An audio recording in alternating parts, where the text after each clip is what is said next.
Greetings, everyone. This is Rock and Roll Spot Convention with the Weekly Comic Book Roundup. We've made this week's Marvel books. Now it's time to go on this week's DC books. To kick things off, we've got Batman number 140. Where we left off, Batman was going after the Joker, and Zur-En-Arrh took over. Apparently, Joker had kidnapped the woman that taught Batman. A European thief that taught Batman quite a bit about stealth and as well as utilizing rooftops and basically one of his various teachers, who was featured in the miniseries Batman the Knight. So the issue opens. Apparently, Joker has been waiting for.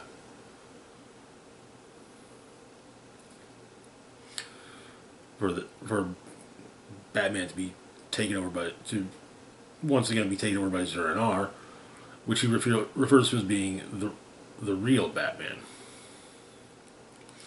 So, it turns out that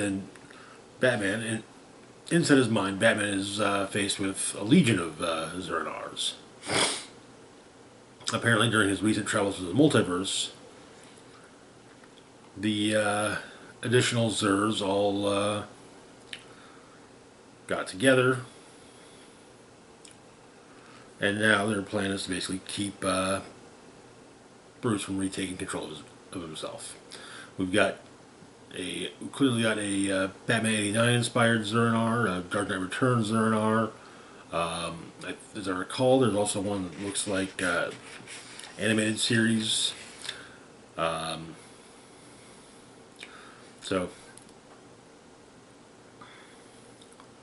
Yeah, Batman continues tracking down going after the Joker. Well, Zur-En-Arrh does. Batman is trying to retake control of his body.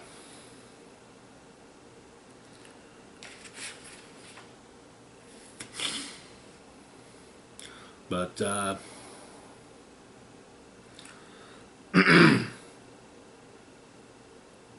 Lucy tries to talk sense into Batman, and for a moment, Bruce manages to regain control and explain to her briefly what's happening.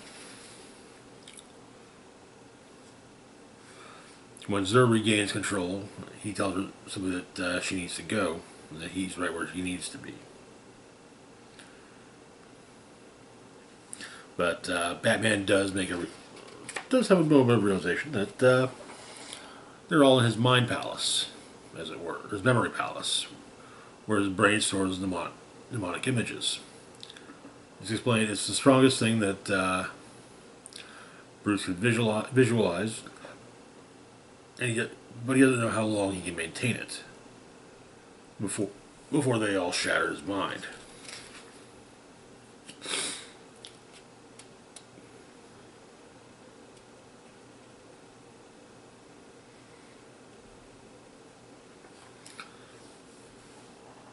And Batman takes on the various Zur-En-Arrhs in his mind, while his Zur-En-Arrh is dealing with the Joker. There's a fun little nod to a story from the set of Batman '89, namely that the way that Batman moves throughout the movie is in part because Michael Keaton, the Batsuit in it was designed so that in such a manner that Michael Keaton couldn't actually turn his neck. This comes up while Batman's facing off against the Batman '89 Zur-En-Arrh, saying that he has the advantage that he can turn his head. And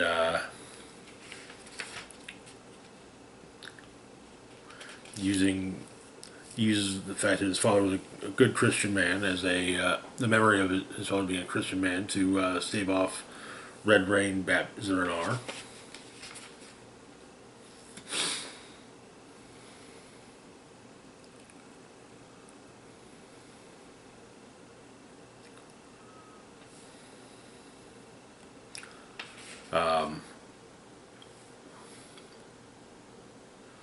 Batman makes his way out, comes to on an operating table. Zura is still there, though, having taken over Failsafe. That's where the A story ends, where our B story currently is focusing on Vandal Savage, who's been attempting to hire staff for for Wayne Manor, but currently his attempts have led to the backyard being filled with the corpses of inadequate butlers and maids. But Vandal receives an invitation to a meeting of Gotham's elites.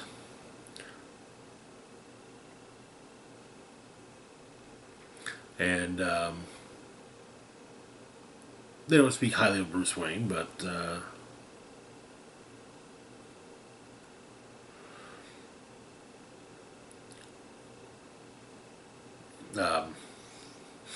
Vandal remarks at one point that he's not uncomfortable with power. His only discomfort lies in the fact that he doesn't possess all the power. But the rich are... The rest of these rich shitheads are talking about how the recent burglaries targeting them seem that the people of Gotham have turned against them, and that the police don't even bother looking into these crimes. And, well, they managed to capture one of the thieves. Vandal takes a moment to wonder if it's one of the ones that stuck with him, or one of those who did not stick with him when he just had to take over Catwoman's group. This figures that, either way doesn't matter, and Vandal kills the man in front of them. Basically stating that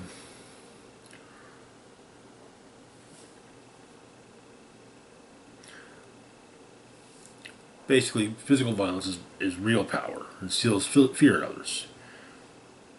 And he knows this, and men like Batman know it. The breaking of bones, the threat of death, that is how you win. Vandal suggested that the body be dumped in a public place to alert the media before the police. So the message is loud and clear that the rich own Gotham City, and they'll do anything to maintain that.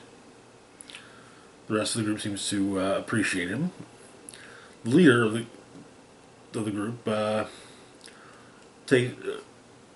speaks with Vandal privately, saying he knows who Vandal Savage is, about his history and true power.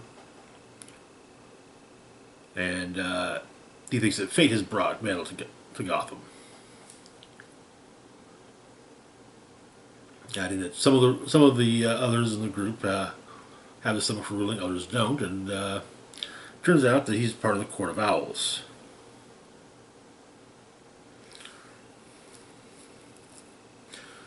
They handle the work in the shadows that needs doing, pulling the secret levers, funding of allies. The basic idea being that perhaps an alliance between the Vandal and the court, and giving Vandal political power, actual power within the city. Pointing out that the position of police commissioner is appointed. And that is where the issue ends. Commissioner Savage. That doesn't sound good. Otherwise, solid issue. The concept of Zura overtaking Failsafe is, to say the least, interesting. Moving on, though, to our next book, we've got Birds of Prey number 4. Where we left off, well, stealth went out the window, and so the birds are on the attack against the Amazon. So they have managed to rescue Sin. Of course, Diana's unwrapped.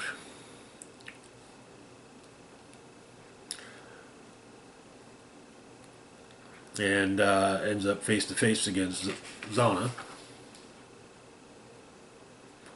But it lasts only a moment, as Zealot is forced to, as Diana leaves to deal with the others, while other Amazons take on Zealot. Barda then tries to waylay Wonder Woman, managing to actually hold her off for a while. Then Batgirl does the same.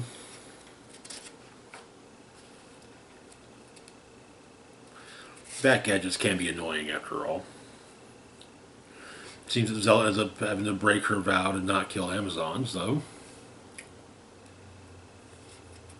Say that she hates this mission, though.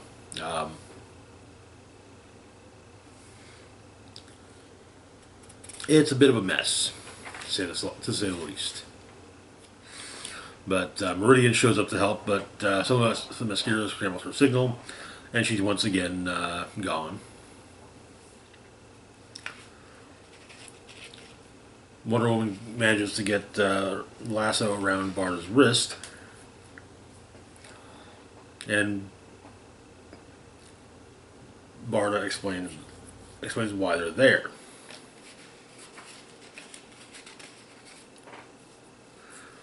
However, the birds are placed in a holding cell with a muzzle placed on Diana. Sin is with Diana, or a muzzle placed on Dinah. Sin is with Diana in the throne room, and they realize what all is going on. The Amazons begin to realize just what's going on. Penelope was to blame, and well, resurrecting Bagheera is definitely not something the Amazons wish to do. They find out that Penelope is awakening Bagheera. The birds manage to escape, in part because Batgirl managed to avoid capture. And the plan becomes find Sin and then, well, get out. However, the plan quickly changes when Bagheera shows up, holding an unconscious Wonder Woman as though she's nothing, and, well, the issue ends with the birds about to have to go on the offensive to take on Bagheera. It's also explained throughout the issue that Bagheera currently has the Mega Rod, which allows it to, which basically means it's being funneled apocalyptic propaganda. Hooray! That is where the issue ends. I am enjoying this book quite a bit. There was a fun moment where the birds are in prison, or are in the holding cell in Themyscira, where Harley basically states that 0 to 10 would not do again, and has additional comments, and Dinah simply thinks that she hates how much she's agreeing with Harley Quinn on this mission. Moving on, though, to our next book, we've got Poison Ivy number 17. Where we left off, Ivy began to realize that there were wild Damia zombies en route to Gotham. So Ivy wakes up, sharp pain in the ribs, feel like maybe she just slept wrong. She makes a list. She's made a shopping list for Janet to go pick up, and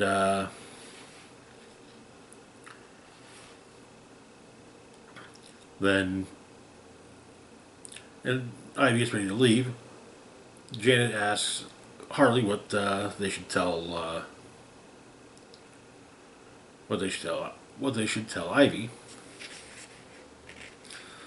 After Ivy accuses Janet of acting weird, and points out if it's about what happened between the two of them,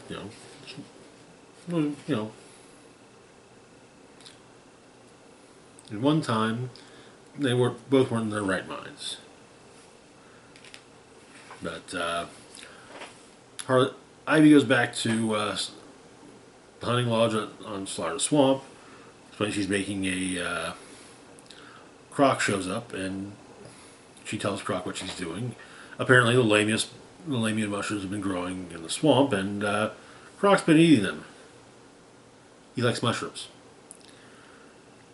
Ivy tries to deactivate the spores, but there's no need. Croc's immune. She suggests the concept of maybe taking a blood sample to help with creating an antidote. She's been working on an antidote from her own blood, but perhaps something from Croc might also help as well. But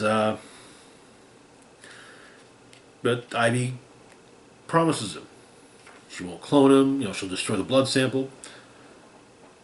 That's not Croc's problem. He's afraid of needles.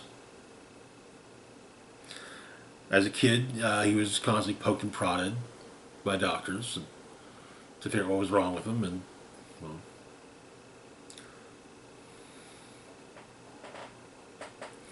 but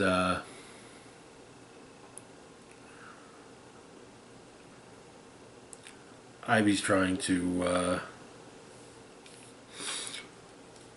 figure out a way to continue with making the antidote and make enough. She can't make enough from herself, after all. But the pain in her side intensifies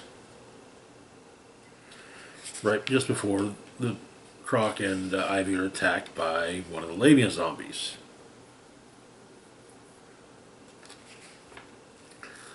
However, more show up, fight in the swamp, and well, one of the other residents of Slaughter Swamp shows up to help. Solomon Grundy. Well, not so much showing up to help, he shows up. Initially tries to choke Ivy, but Croc saves her, and the fight between Grundy and Croc gets on pause as more lamia zombies arrive. And that is where the issue ends. It should also be noted that Ivy's beginning to think that perhaps the pain in her side is something growing and attempting to break free. Something obviously related to the lamia spores. Moving on, though, to our last book for the moment, we've got Batman Santa Claus, Silent Night, #1. So this is a weekly miniseries. Will be obviously published throughout the course of the month. Batman teaming up with Santa Claus. So, Gotham City. It's Christmas. Some carolers are out, and they're suddenly attacked by a winged creature. Batman and Robin go to investigate, finding that the carolers were all killed.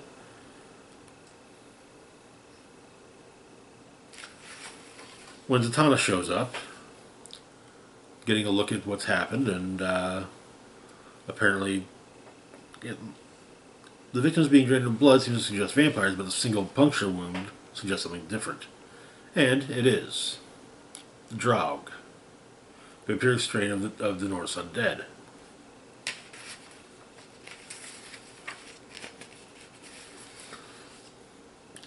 But one of the Draug returns and tries to leave with Robin. But it can't carry both Robin and Batman. But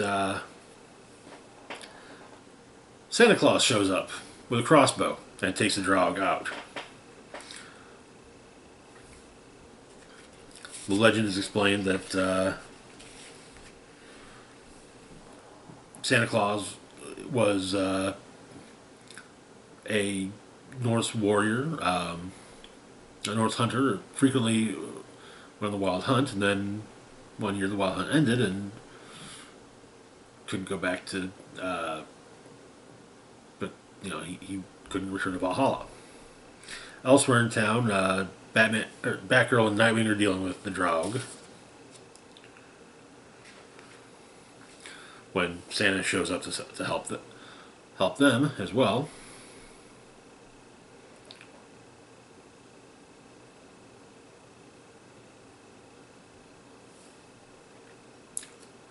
Zatanna also shows up to help.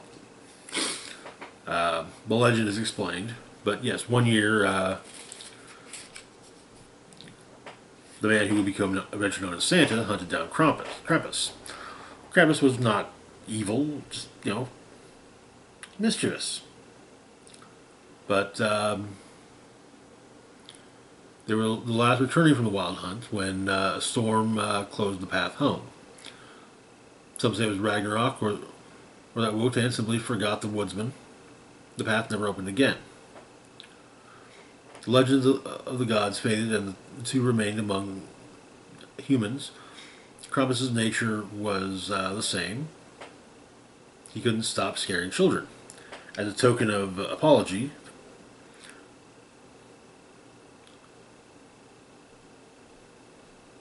the hunter, now the woodsman, now craftsman, made toys for the youth.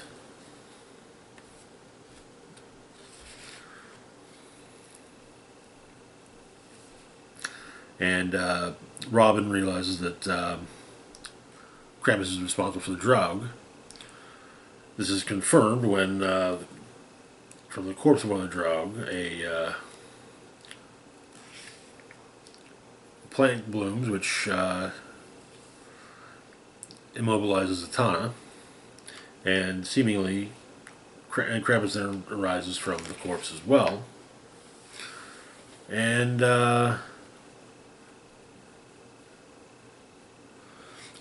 Krampus says he's going to take Christmas and make it his. All the horrors that Santa trapped that he should have slain. Well, he should have killed Krampus. He's going to, and Krampus will free them all, and Christmas will become the day of misery. And that is where the issue ends.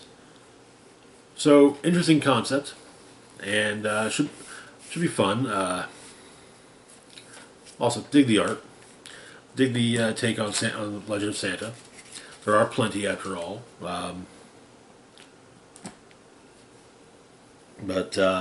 Yeah. Anyway, that's going to do it for now. As always, feel free to like, share, and subscribe. Links to my Facebook, Twitter, Mastodon, Patreon, PayPal can be found in the description box down below. This is Rock and Roll Spock signing off, saying, live long and rock hard.